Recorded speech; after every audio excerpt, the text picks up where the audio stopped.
What's happening? Uh, want to talk about the Indian eagle feather custom. It's like there's multiple, there's many ways you can get to eagle feathers, but acquiring the eagle feathers isn't really it wasn't easy, and that's why it was so like when you have a bunch of eagle feathers, it's like there's only certain ways to get them. So when you see someone sporting them, it's like okay, you can tell their rank, or at least it shows they wear. Like you get them for killing enemies, one, but for counting coup, you get two. So if you can, that's like in the Bible when Saul said, told David, bring me 200 or 100 foreskins of the enemy, and he said it brought him 200. So it's like taking trophies. That's how you proved it to the tribe. So in a way, you inherit them.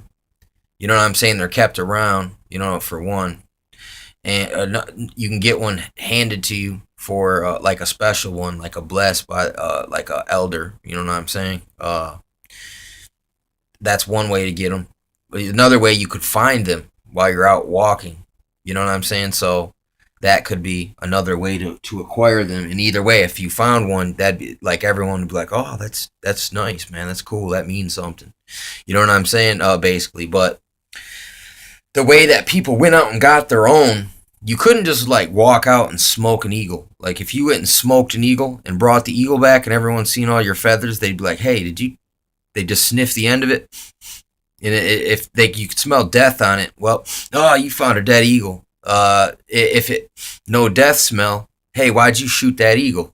You know what I'm saying? You're cheating, basically, is what it's like. You're breaking the, you know what I'm saying? And you murdered an animal to take its stuff.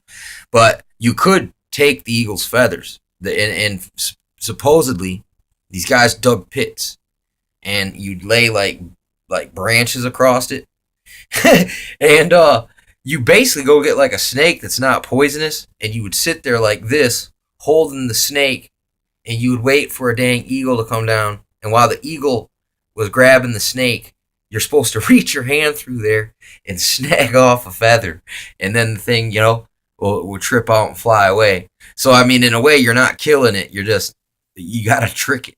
And then the other way is to climb a tree and snag a feather the same way out of a nest. So, I mean, maybe you can trick the baby eagles that are just sitting in the nests, but you might get attacked by the mama. You know what I mean? So, I mean, that's why it's so revered, is because you couldn't just get them.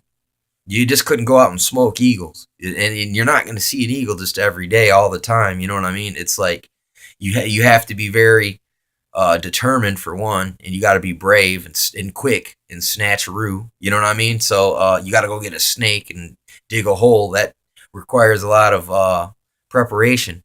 I mean, climbing the tree, it's a dangerous place up the tree, and then you're in the eagle's dang terrain when you're up in the tree.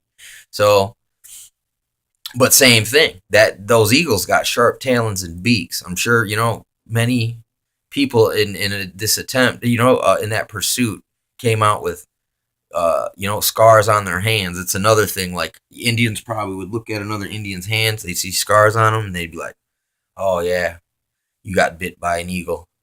You know what I'm saying? Or you see a scar on the arm. Oh, you got hit by a tomahawk. Oh, you got struck with an arrow. Oh, you got your arm ripped off by a bear.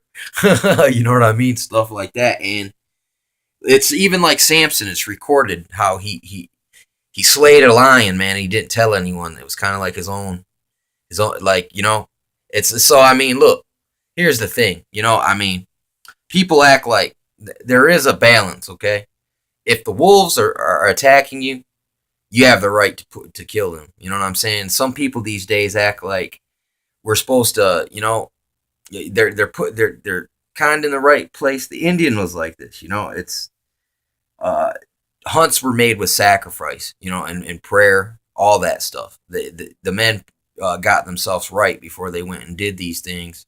And there are certain, it's like, the animals, it's the same thing. If you think of it that way, the grizzly's coming to devour you. You know what I'm saying? Think of it that way. Are you not supposed to defend yourself against the animal? I mean, if the animals are allowed to consume you, are you not allowed to consume the animals? You know what I mean? Think about that. And it's also, if you don't kill off enough wolves, you can't raise sheep. So I mean, and likewise, we are supposed to let the cattle eat the lesser, eat the thorny grounds. You know what I'm saying? You need this. There's a balance. The animals are under subjection to us. If we don't sometimes hunt certain populations, it causes plagues, and then it affects man. We're supposed to. It's cool, man. When there's an overpopulation of rats, well, everyone needs a pet cat now. You know what I'm saying? And then there's too many cats. Well, we need some dogs in the neighborhood. You know what I'm saying? And then if there's too many dogs, well, then you need the cycle repeats again. But you're supposed to be mindful of this stuff. You're not supposed to, like what the white man did with the buffalo, where they intentionally murdered them. Yeah, that's called polluting the earth. You know what I'm saying? With blood and murder, and I seen right before Japan got hit with earthquakes, they were out doing a dolphin sacrifice where they rounded up 2,000 dolphins and smirked them in the water. Then bam, judgment. In India, they killed like 50,000 buffaloes and sacrificed them to their gods. And over there, they say you can't eat meat at all. They're revered. You know what I'm saying? And then, not too long, there's a massive earthquake. Their streets melting from fires. You know what I'm saying? It's just, you can see that, yeah, that ain't it. It's like when the Indians hunted, like I said, they prayed for that, and they went through certain rituals to purify themselves before and after, and they were aware of these things. They were aware of they were aware of a balance. Like they knew not to pollute the earth. And if you read Jasher and Jubilees, it says, do not pollute the earth with murder, with idols, or with, if you, let's say you raise wolves yourself, like, how they breed different animals. Say you raised them, but you raised a vicious, ferocious breed of dog, and you let them free, and they're out devouring children. You know what I'm saying? You're kind of responsible for what you helped, engineer. Because, here's the thing. Animals do change from breeding, genetic, it's not evolution, but it's adaptation. Things adapt. And it's like, the more you tamper with them, the more they adapt to the tampering. You know what I'm saying? So therefore, you do kind of change things by your participation. Like if you don't participate in hunting the animal, well, you get overrun by some kind of animal that's not good. But then again, if you hunt all the animals to death, the environment's destroyed. Now, do you understand here? Like, listen, there's a differentiation between killing and murder, and hunting and slaughter. You know what I'm saying? And it kind of sounds like this. Listen, you can't eat nothing while it's alive. You're not a beast. You don't chew out a sheep's neck. When the life's in the blood, you're becoming like a beast. You know what I'm saying? You're only supposed to eat really the fat of the four quarters. It talks about that in the Bible. Like, eat the four quarters. That's just meat. And if you let the animal hang, there's really isn't no. It's not really bloody anymore. It's weird, but maybe it is strange. Like, it is, maybe there's something to Daniel not eating the meat. So I believe a more pure diet, it means something. It's not the diet itself, but it's the fact that you're abstaining from something, and it gives you power over the flesh, therefore more access to the spirit. That's what I'm seeing from the Nazaritic customs, from Daniel. And only thing I can say about Jesus is, it didn't say he ate the fish. It doesn't say he even drank the wine that he made from water. It just says he made the wine for everyone else. He split the fish for the people. You know what I'm saying? But most of the time, it sounds like they're bread eaters. There's another strange custom the Indians have, is the bread. Their fry bread. You know what I'm saying? I'm not sure if it's connected at all to the breaking bread rituals and the feast days. In the Thanksgiving's, what's the Indians known for? A feast party day. And that's what the Hebrews are known for, is their feasts. That's when they celebrate feasts. They just eat together, and God's like on God's behalf. Like, God's like, it's commanded to you, you eat together, on these days. And that's what we're known for, a Thanksgiving. And it's kind of like a double cross.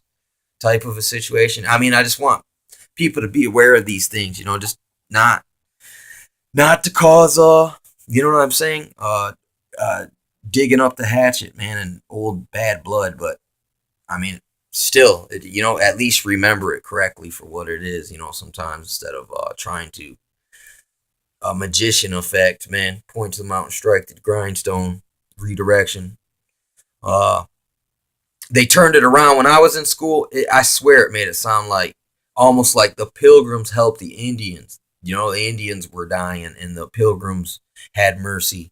You know what I'm saying? It's like, you know, that was suggested in a way, man. I mean, but yeah, man, stuff's crazy, man. I mean, but you look at that right there with the whole. It's better, just like counting coup. If you can touch an enemy and let him live, you get 2 eagle feathers because you're really brave. But then you're it's our. You could also see with Saul once again this custom. David had this custom where he crept up on him and cut off his garment, and then handed it to him later. And he said, "Look, if I wanted to kill you, I already counted coup on you. Look, I got proof. You know what I'm saying? Here's your." And then